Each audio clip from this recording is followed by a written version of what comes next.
खामोशियाँ ज़्यादा ना दाम किसे देना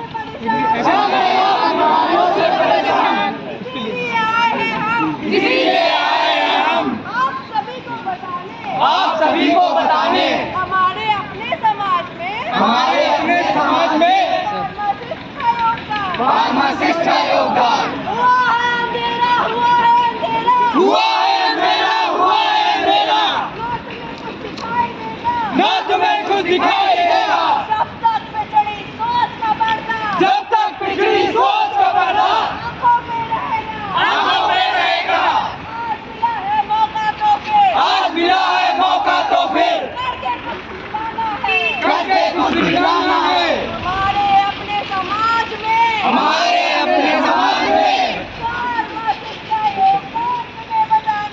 फार्मासिस्ट का योगदान तुम्हें बताना है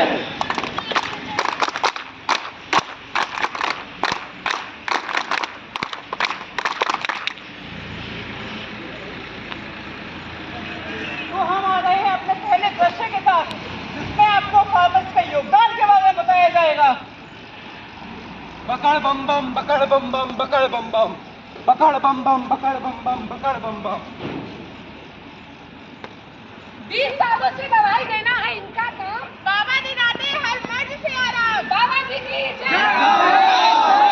दर्द मेरा चकराए या दिल डूबा जाए आजा प्यारे पास हमारे काहे घबराए बाबा बाबा बाबा तो आप बाबा आराम बच्चे बाबा आराम से बच्चे आराम से हेलो हाँ मैं ये पूछ रहा था कि यहाँ मेडिकल स्टोर कहाँ पर है क्या नहीं है तो कहाँ जाना होगा अच्छा कुटिया में लगता है कल रात को लाल टमाटर खाए थे पकड़े हो बाबा देखा बाबा का चमत्कार दासियों जाओ मेरे झोले से लाल पुड़िया ले आओ बाबा जी की बूटी बाबा जी की बूटी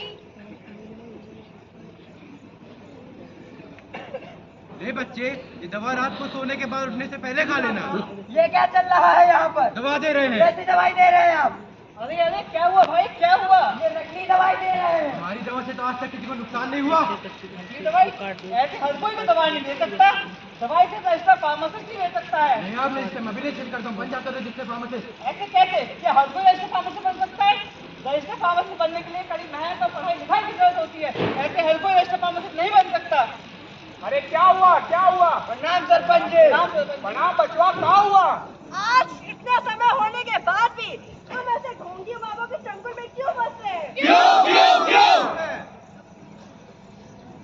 बाबा जी हैं बड़े चोर इन्होंने यहाँ खोल रखा है सेंटामोल नकली दवाई दे रहे हैं ये अच्छा अगर आपको अपने गांव का भला चाहते हैं तो ऐसे ढोंगी बाबा से निजात दिलानी पड़ेगी मैं फुलेरा गांव का सरपंच आज इस गांव में आदेश देता हूं कि आज से इस गांव में सिर्फ रजिस्टर्ड फार्मासिस्ट ही दवा देगा ऐसे ढोंगी बाबाओं की इस गांव में कोई जगह नहीं है सरपंच जी की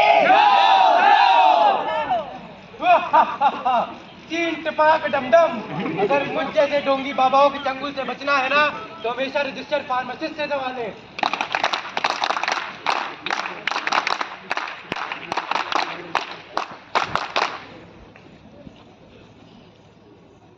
तो हम आ गए हैं अब अपने दूसरे दृश्य के साथ जिसमें आपको एडीआर के बारे में बताया जाएगा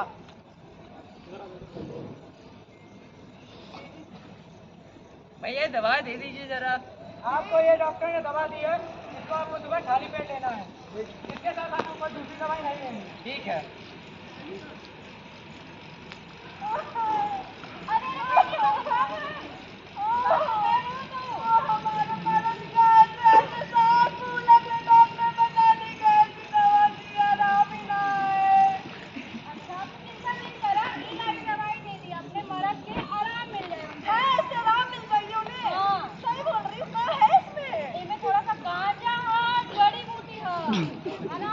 ठीक है ठीक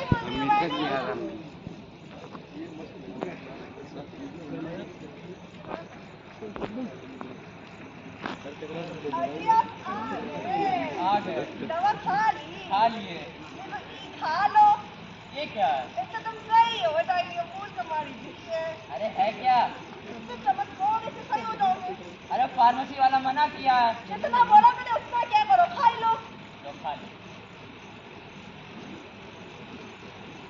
और कुछ महीनों बाद क्या हुआ? क्या हुआ आपको? क्या हुआ? क्या हुआ? क्या हुआ?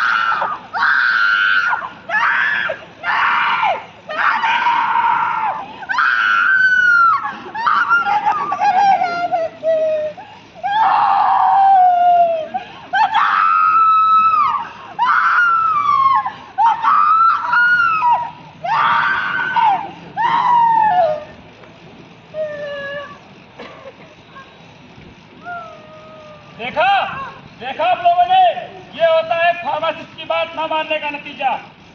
अगर इसने फार्मासिस्ट की बात मानी होती तो आज ये जिंदा होता। इसीलिए आगे से हमेशा फार्मासिस्ट की बात सुने। जिंदा हो भी गया। एनटीआर के बारे में एडवर्स रिएक्शन सन 2002 में जो रिपोर्ट आई ये सब करने के लिए है, डिसिप्लिन की जरूरत पड़ती है। 1,75,000 एक बार में नहीं हो जाता है ना। ये एडवर्स रिएक्शन की वजह से ये तो केवल रिपोर्टेड है और न जाने कितनी मृत्यु रिकॉर्डिंग हो रहा है, वो जगह खाली होने से अच्छा लगता है। किसी से दवा ना ले। क्या आपको पता है दवाइयाँ कैसे बनती हैं? एक दवा को सालों के परीक्षण के बाद इजाद किया जाता है। उसके बाद उस दवा को हम जानवरों पर प्रयोग करते हैं। जानवरों पर उस दवा के प्रयोग को सफल होने के बाद उसे इंसानों पर प्रयोग किया जाता है। उसके बाद वो दवा मार्केट में आती है। इसीलिए हम सभी फार्मासिस्ट साथ मिलकर ओथ लेते हैं। मैं फार्मासिस्ट निमिषा त्रिपाठी रोगियों की सेवा में अपने जीवन को समर्पण कर दूंगा। मैं अपने पेशे की नैतिकता और गरिमा को बनाए रखूंगी। अपनी उच्चतम दबाव से रोगों का और रोगियों का भविष्य उज्जवल करूंगी। हम लोग ईमानदारी से और सम्मान से अपना कार्य करते रहेंगे। धन्यवाद।